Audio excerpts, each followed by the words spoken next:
जय हिंद दोस्तों, वंदे मातरम। पश्चिम बंगाल की मुख्यमंत्री ममता बनर्जी को डिफेंड करने के लिए आज दो बहुत बड़े और दिग्गज वकील उतरे थे सुप्रीम कोर्ट में। पहला नाम है कपिल सिब्बल और दूसरा नाम है अभिषेक मनु सिंघवी। इन दोनों वकीलों ने दोस्तों सुप्रीम कोर्ट में अपनी पूरी ताकत झोंक दी, लेकिन ममता बनर्जी को बचा नहीं पाए। और वैसे तो कपिल सिब्बल के इन दिनों जो सितारे हैं वो गर्दिश में चल रहे हैं। हर बार सुप्रीम कोर्ट में उन्हें झटका ही लगता है।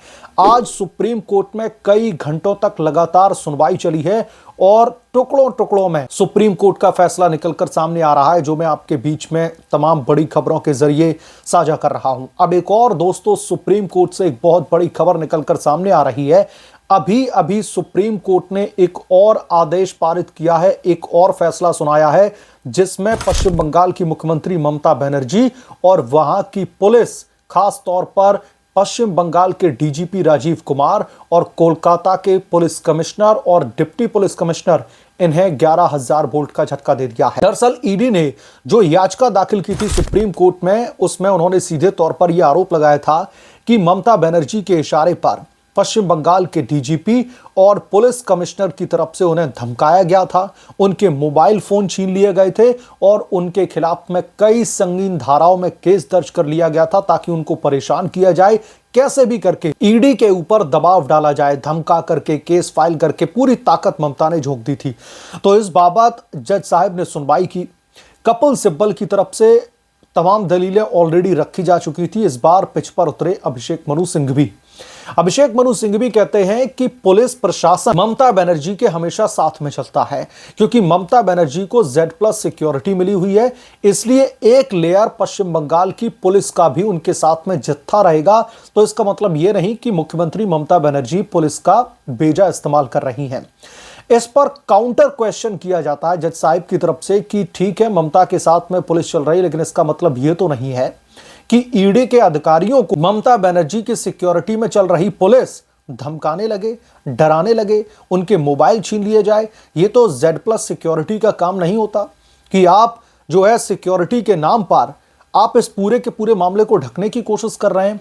और उसके बाद में दोस्तों जज साहब ने जो फैसला सुनाया है, उससे ममता सरकार के ये प्यादे बुरी तरीके से हिल गए, क्योंकि इनका जो कंट्रोल था ना, जो इन्होंने ईडी के ऊपर दबाव बनाने के लिए, ईडी को कानूनी पचड़ों में फंसाने के लिए जो केसेस फाइल कर रखे थे, उसके खिलाफ में सुप्रीम कोर्ट ने अब दिशा निर्देश जारी कर दिए और सीधे तौर पर यह फैसला सुनाया है कि सबसे पहले तो उन तमाम धाराओं को, उन तमाम केसेस पर रोक लगा दी जाए। यानी कि ईडी के अधिकारियों पर जब वो आईपैक में रेड मारने के लिए पहुंचे थे, उस रेड के दौरान ममता बनर्जी की पुलिस ने तमाम संगीन धाराओं में उनके खिलाफ में मुकदमा दर्ज किया था, एफआईआर दर्ज की थी।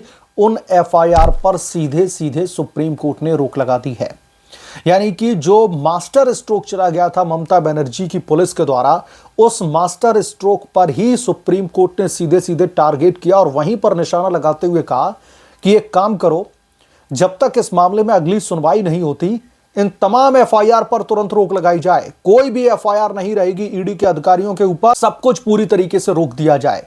और इतना ही नहीं, यह भी दोस्तों कहा गया कि ईडी के जिन अधिकारियों के जो स्मार्टफोन छीने गए हैं पश्चिम बंगाल की पुलिस की तरफ से, उन तमाम स्मार्टफोन को, यानी कि ईडी के अधिकारियों के मोबाइल को वापस दिया जाए। यह बहुत बड़ा झटका है पश्चिम बंगाल की सरकार के लिए। पहला ऑर्डर कि तमाम केसेस पर सीधे तौर पर रोक लगा दी गई, ईडी को कोई भी परेशान नहीं करेगा। जब तक अगली सुनवाई होगी, तब तक इस मामले में जो भी एफआईआर हैं वो ज्यों की त्यों पड़ी रहने दो कूड़े के ढेर में, कोई भी इसमें जांच नहीं करेगा। और दूसरा, उनके मोबाइल वापस करने का आदेश दे दिया। क्या? क्योंकि पश्चिम बंगाल की पुलिस ईडी के अधिकारियों के मोबाइल लेकर के छीन कर गई थी दरअसल, और उनमें जरूर चेक करने की कोशिश कर रही होगी कि क्या ममता के खिलाफ में या फिर जो घोटालेबाज हैं उनके खिलाफ में क्या उनके मोबाइल में कोई सबूत हैं। तो डेटा वेटा चेक किया जा रहा है। मसलन एक और सुप्रीम कोर्ट से दोस्तों एक अहम और बड़ी खबर आ रही है, और वो दोस्तों जो बड़ी खबर है वो ये है कि पश्चिम बंगाल की मुख्यमंत्री ममता बनर्जी ने जो भी लूट खसोट की थी, मैं यहां पे सबूतों की लूट खसोट की बात कर रहा हूं, जितने भी डिजिटल डिवाइसेस, मोबाइल, लैपटॉप, जो कुछ भी वहां से लेकर के गई थी, तो सुप्रीम कोर्ट ने यह कहा कि अगर किसी भी सबूत में किसी भी तरीके की छेड़छाड़ की गई तो यह बिल्कुल भी नागवार होगा। यानी कि सुप्रीम कोर्ट ने अल्टीमेटम दे दिया है कि तमाम सबूतों को संरक्षित किया जाए। किसी भी सबूत को ममता सरकार डिस्ट्रॉय करने की कोशिश नहीं करेगी। और अगर यह पाया गया कि तमाम सबूतों के साथ में खिलवाड़ किया गया है, तमाम सबूतों को टेम्पर किया गया है, तो यकीनन तौर पर फिर पश्चिम बंगाल की सरकार खामियाजा भुगतने के लिए तैयार रहे, क्योंकि फिर सुप्रीम कोर्ट को मजबूरन कठोर कार्रवाई करनी पड़ेगी। तो सुप्रीम कोर्ट ने तमाम सबूतों को संरक्षित करने का ऐलान जारी कर दिया है। तमाम सबूतों को इकट्ठा करके सील करके रख दिया जाए, किसी भी सबूत के साथ में छेड़छाड़ नहीं होगी।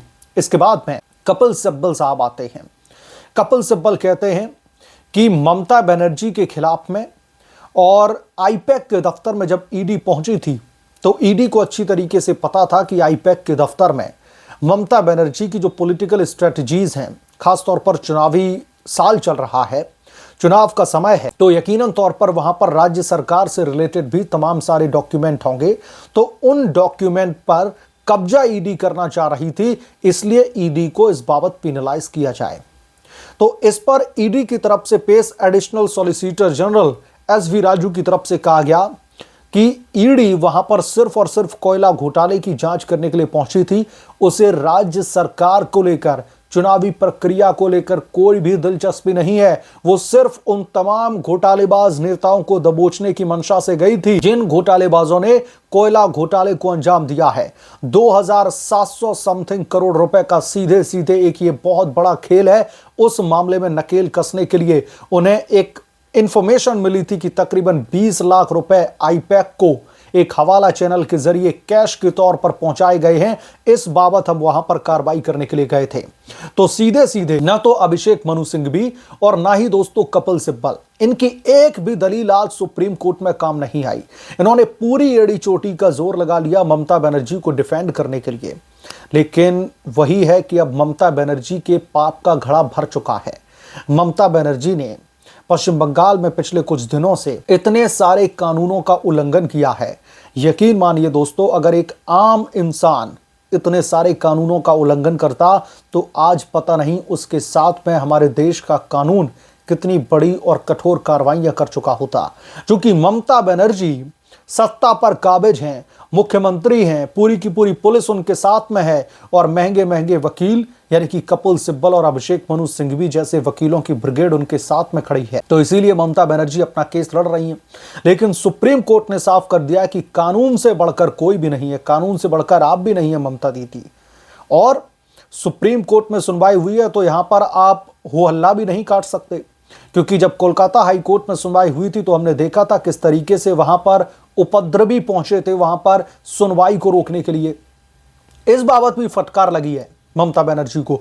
तो सुप्रीम कोर्ट ने आज कुछ अहम बिंदुओं पर फैसले सुनाए हैं।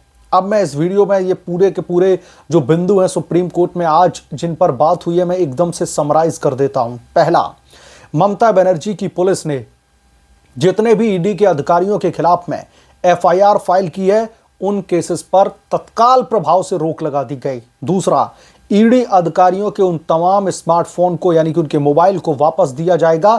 पश्चिम बंगाल की पुलिस उनके मोबाइल को जब्त करके नहीं रख सकती। तीसरा अहम बिंदु, ममता बनर्जी ने जितने भी वहां से सबूत इकट्ठे किए हैं, चाहे वो डिजिटल डिवाइसेस हों या फिर फाइलों को उठा करके भाग करके वहां से गई हैं, उन तमाम सबूतों को संरक्षित करने का फरमान जारी कर दिया गया।